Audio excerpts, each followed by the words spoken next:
Shalom, shalom, povo lindo do Senhor. Estamos começando mais um momento de clamor, mais um momento de oração, mais um momento para que nós possamos buscar a presença do nosso Deus e também ouvir a palavra que Deus tem para nós hoje. Há uma palavra fresquinha do céu para abençoar o nosso coração, para alimentar a nossa fé, para criar raízes de convicções profundas do Evangelho de Jesus Cristo em nosso coração e nos fazer triunfar sobre todas as circunstâncias adversas, porque nós cremos que pelo poder da Palavra de Deus, pelo poder do Espírito Santo que reside em nós, é possível triunfar sobre as circunstâncias adversas e vivermos uma vida piedosa, cristã e vitoriosa.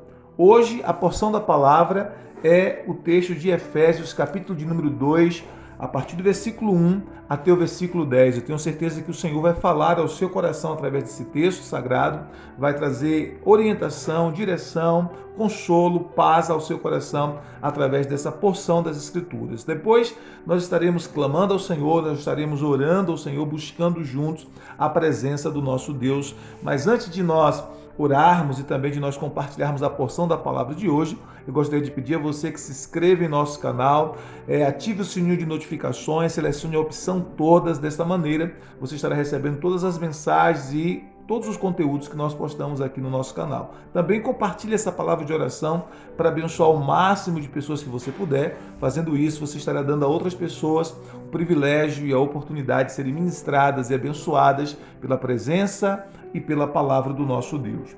Efésios capítulo de número 2, versículo de número 1 até o versículo 10, as Sagradas Escrituras nos dizem assim: Ele nos deu vida, estando vós mortos, Ele vos deu vida, estando vós mortos nos vossos delitos e pecados, nos quais andastes outrora, segundo o curso deste mundo, segundo o príncipe da potestade do ar, do Espírito que agora atua nos filhos da desobediência, entre os quais também todos nós andávamos outrora, segundo as inclinações da nossa carne, fazendo a vontade da carne e dos pensamentos.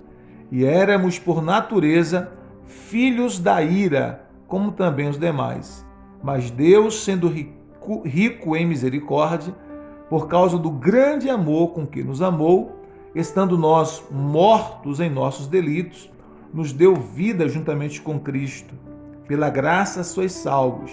E juntamente com Ele nos ressuscitou e nos fez assentar nos lugares celestiais em Cristo Jesus, para mostrar nos séculos vindouros a suprema riqueza da sua graça em bondade para conosco em Cristo Jesus. Porque pela graça sois salvos mediante a fé, e isto não vem de vós, é dom de Deus, não de obras para que ninguém se glorie. Pois somos feituras dele, criados em Cristo Jesus, para as boas obras, as quais Deus de antemão preparou para que andássemos nelas. Tremendo esse texto muito precioso da palavra de Deus, inspirado pelo Espírito Santo, e quem escreveu esse texto pelo Espírito foi o apóstolo Paulo.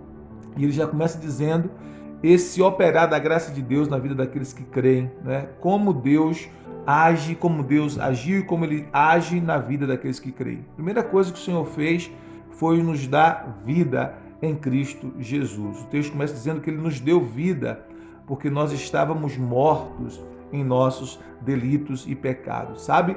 Essa era a nossa condição. A nossa condição éramos de mortos, espiritualmente mortos. Nós estávamos mortos porque estávamos afastados de Deus. E é interessante a gente entender que toda morte, ela é, de certa forma, a separação.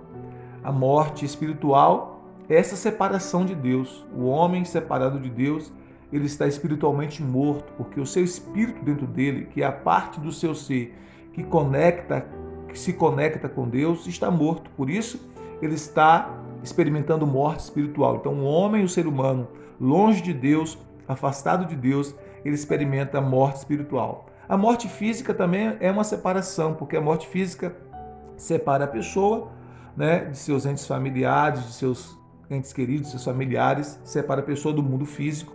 A morte física também separa a parte espiritual da pessoa da parte física. também é uma separação. E existe a pior de todas as mortes, que é a morte eterna. É quando alguém morre fisicamente, estando morto espiritualmente. Então a junção da morte física com a morte espiritual forma a morte eterna, que é a pior de todas as mortes, que é aquela morte para a qual não tem mais jeito, não tem mais saída, como diz a Bíblia, segue-se o juízo.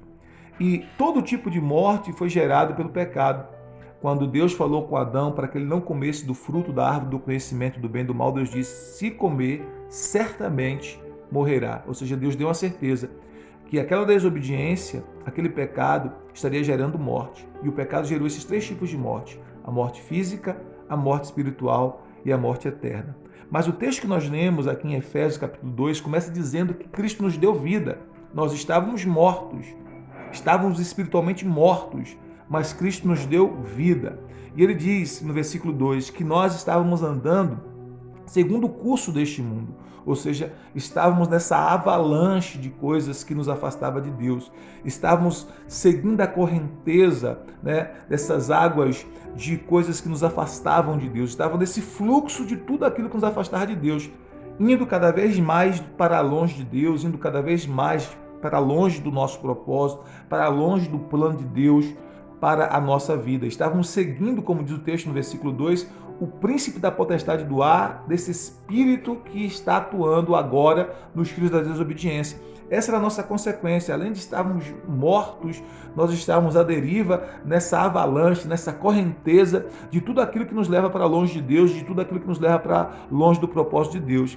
E ele diz mais no versículo 3, entre os quais também todos nós andávamos outrora, segundo as inclinações da nossa carne, fazendo a vontade da carne e dos pensamentos, e éramos, está no passado, por natureza, filhos da ira, como também os demais. Essa era a nossa condição, era como nós estávamos, sem Cristo, sem Deus.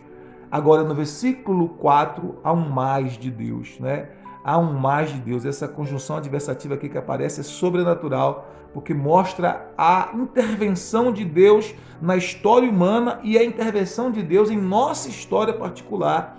O texto diz assim: mas Deus, sendo rico em misericórdia, por causa do grande amor com que nos amou, estando nós mortos em nossos delitos, nos deu vida juntamente com Cristo, pela graça sois salvos. Então, embora a nossa condição éramos de pessoas que estavam espiritualmente mortas, de pessoas que estavam sendo arrastadas por essa correnteza, por essa avalanche de tudo que nos leva para longe de Deus. Essa era a nossa condição. Deus nos amou tanto que Ele não permitiu que nós continuássemos nessa condição.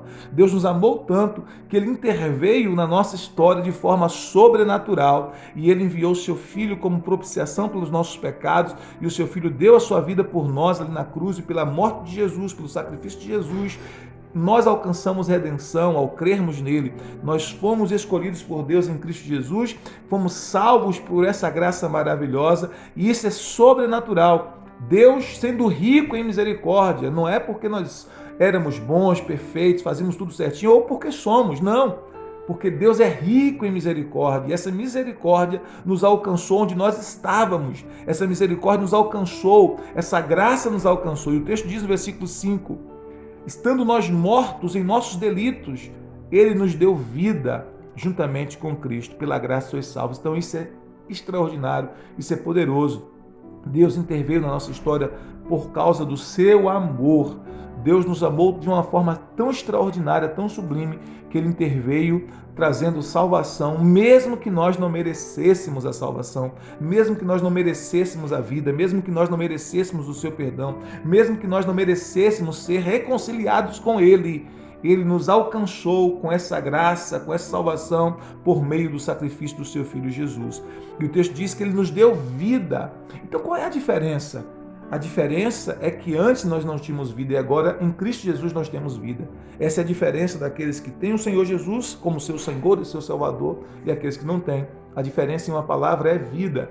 E eu não me refiro a uma religião, eu não me refiro a uma denominação, a uma igreja específica, não uma placa denominacional. Eu me refiro à pessoa do Senhor Jesus Cristo. Quando Jesus entra na nossa vida, quando Jesus entra na nossa história, nós passamos a ter vida espiritual, vida eterna. Que a vida eterna não é apenas a infinitude de vida, né? Não é apenas viver para sempre, não é apenas existir para sempre. Quando a Bíblia fala de vida eterna, fala de uma qualidade de vida, é a qualidade de vida de Deus, é o tipo de vida que habita no ser de Deus e que passa a habitar em nós quando nós experimentamos esse milagre chamado novo nascimento, quando nós nos tornamos novas criaturas em Cristo, quando nós, pela graça de Deus, somos atraídos por Jesus e depositamos nele a nossa fé, nós experimentamos esse milagre de vida eterna entrando dentro de nós, habitando o nosso ser. E isso foi o que Deus fez por mim e por você. Nós estávamos mortos,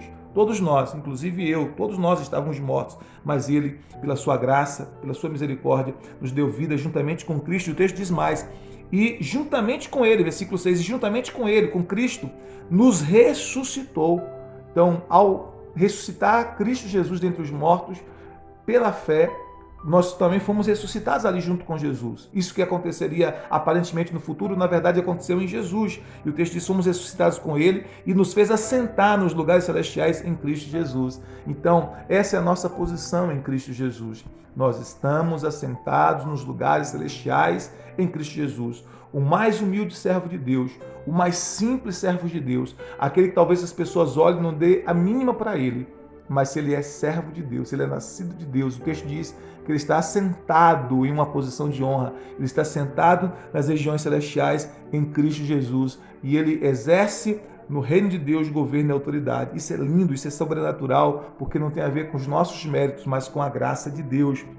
E o texto diz, verso 7, para mostrar nos séculos vindouros a suprema riqueza da sua graça, sua bondade para conosco em Cristo Jesus. Então Deus, ao fazer isso, Ele está mostrando nos séculos vindouros, por toda a eternidade, ecoando por toda a eternidade, essa riqueza de graça, essa riqueza de misericórdia.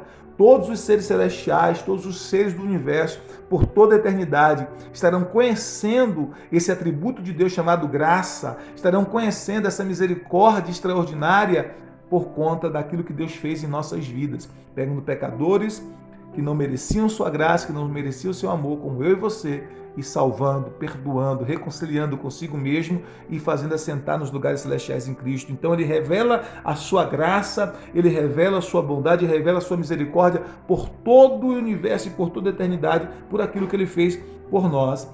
Por isso o texto diz no versículo 8, pela graça sois salvos mediante a fé. Isso não vem de vós, é dom de Deus. A palavra dom significa presente.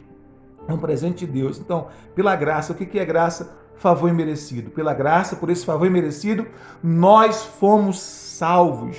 E essa graça que nos salva é a mesma graça que nos dá poder para sermos transformados. Então, essa graça salvadora, ela nos ajuda, à medida que nós andamos com Cristo, que nós caminhamos com Cristo, a sermos transformados e a experimentarmos o caráter de Jesus em nós. Essa graça que nos salvou também é a graça que nos aperfeiçoa em Cristo, é a graça que nos santifica em Cristo, é a graça que nos transforma em Cristo, é a graça que nos dá força para continuar andando com Cristo e à medida que andamos com Ele em intimidade, em oração, em busca da Sua presença, somos transformados, como diz a palavra, de glória em glória, ou seja, com a glória cada vez maior. Então, pela graça sois salvos mediante a fé, isso não vem de vós. Não é algo que a gente consiga fazer por nosso mérito ou por nosso esforço, com nossa força de vontade, mas somente pelo poder de Deus em nós. Por isso nós dependemos do Senhor o tempo todo. Ele diz, é um dom de Deus, é um presente de Deus. E o que você faz quando você recebe um presente? Você simplesmente agradece e toma posse daquele presente.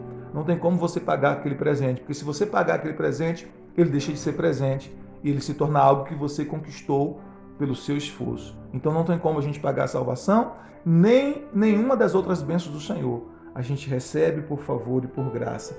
E o texto diz, não vem de obras para que ninguém se glorie, porque se viesse pelas obras, nós poderíamos nos gloriar, nos exaltar, dizendo assim, olha, eu fui salvo, fui perdoado, eu fui abençoado, porque sou uma pessoa boa, porque eu faço isso, porque eu faço aquilo. Mas Paulo está dizendo assim, não vem de obras, para que ninguém possa se gloriar diante de Deus. Verso 10, pois somos feituras dele, essa palavra que significa poema, somos um poema de Deus, somos uma criação poética de Deus. O texto diz, criados em Cristo Jesus para as boas obras, as quais Deus de antemão preparou para que nós andássemos nela. Fomos salvos pela graça, mas também fomos salvos para a prática das boas obras. E é Ele que nos capacita, por sua graça, a prática das boas obras. Que obra extraordinária Deus está fazendo em nossas vidas. A Bíblia diz que aquele que começou a boa obra, Ele é poderoso para completá-la até o dia de Cristo. Então, tenha paciência consigo mesmo e tenha paciência com os outros.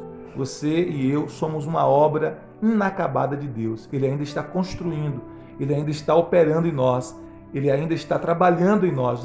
Nós não estamos prontos ainda, mas nós estamos no processo de Deus. Ele está nos transformando, nos lapidando, e até o dia de Cristo nós estaremos trabalhados por Deus e aperfeiçoados em Cristo Jesus para receber o noivo. Assim cremos. E ao permitirmos esse trabalhar do Espírito Santo em nós, nós vamos experimentando cada vez mais essa transformação de Deus em nossa vida. Que obra maravilhosa! Pegar pessoas como eu e você, pessoas pecadoras, salvar, transformar, escrever o nome no livro da vida, perdoar os pecados, reconciliar com Deus, nos fazer assentar nos lugares celestiais em Cristo. Isso é graça, misericórdia do Senhor em nossas vidas. E nós não temos outra reação senão render graças ao Senhor por tudo que Ele tem feito, por tudo que Ele está fazendo e por tudo ainda que Ele vai fazer em nossas vidas. Vamos orar ao Senhor? Pai querido, obrigado pela porção da Tua palavra nesta hora. Obrigado por esse trabalhar da graça em nós. Obrigado, meu Deus, porque apesar de nós não merecermos, apesar de nós não termos méritos nenhum em nós mesmos que nos possibilitaria alcançar a salvação, o Teu perdão, a reconciliação com o Pai. O Senhor, pela Tua graça, nos deu vida. Estávamos mortos, totalmente mortos, seguindo uma correnteza, uma avalanche de coisas malignas que só nos afastava de Ti, que só nos afastava para mais longe do Teu propósito. Mas a Tua graça nos alcançou. E o Senhor entrou em nossa história, não apenas na história geral da humanidade, mas em nossa história de forma bem particular. O Senhor entrou em nossa vida. E quando o Senhor entrou em nossa vida, quando o Senhor entrou em nossa história, quando o Senhor decidiu entrar em nossa história, tudo mudou, Senhor. A nossa vida foi transformada. Nós experimentamos este milagre chamado novo nascimento. Recebemos do Senhor um novo coração. Recebemos no Senhor um coração que é capaz de perdoar, que é capaz de amar. Isso não tem nada a ver conosco, tem a ver com a Tua graça agindo em nós. Obrigado, meu Deus, em nome de Jesus. Obrigado por essa graça que nos alcançou, que nos salvou. Obrigado pelo perdão dos nossos pecados, porque em Cristo Jesus nós somos perdoados. O sangue de Jesus Cristo, Teu Filho, derramado ali na cruz do Calvário, nos purifica de todo pecado. E por causa desse sangue precioso de Jesus, nós temos acesso ao trono da graça e nós podemos entrar com confiança diante do trono da graça. Nós podemos ter as nossas orações respondidas por causa do sacrifício do Teu Filho. Obrigado, meu Deus. Obrigado pelas Tuas bênçãos. Obrigado porque em Cristo Jesus somos curados, libertos, salvos, perdoados. Nos tornamos novas criaturas em Cristo. Obrigado por todas as bênçãos do Senhor sobre nós. Eu quero te pedir nessa hora, de forma bem específica, Senhor, a Tua bênção sobre a família do meu irmão, da minha irmã. Talvez os Teus filhos estejam enfrentando uma luta, uma batalha, uma adversidade, uma guerra em sua família. E eu quero te pedir nesse instante, estabelece, Pai, em nome de Jesus, a Tua paz e que este vento cesse. Em nome de Jesus, que haja bonança, Senhor, que haja tranquilidade, Senhor, em nome de Jesus, e que a bênção do Senhor venha sobre esta família. Faz isso para a Tua glória, no bendito e poderoso nome de Jesus. Oramos assim, em nome de Jesus. Amém. Glória a Deus, Deus abençoe você poderosamente, abençoe sua vida. Não se esqueça de curtir, comentar e compartilhar essa mensagem para abençoar outras pessoas. Eu também vou deixar na descrição deste vídeo uns links que você pode acessar o nosso conteúdo escrito, os nossos livros, com o propósito de edificar a sua fé, de abençoar você na sua jornada espiritual. Então, se você desejar adquirir algum desses livros, é só clicar no link e adquirir. Deus te abençoe, um dia de bênção, shalom, shalom, graça e paz.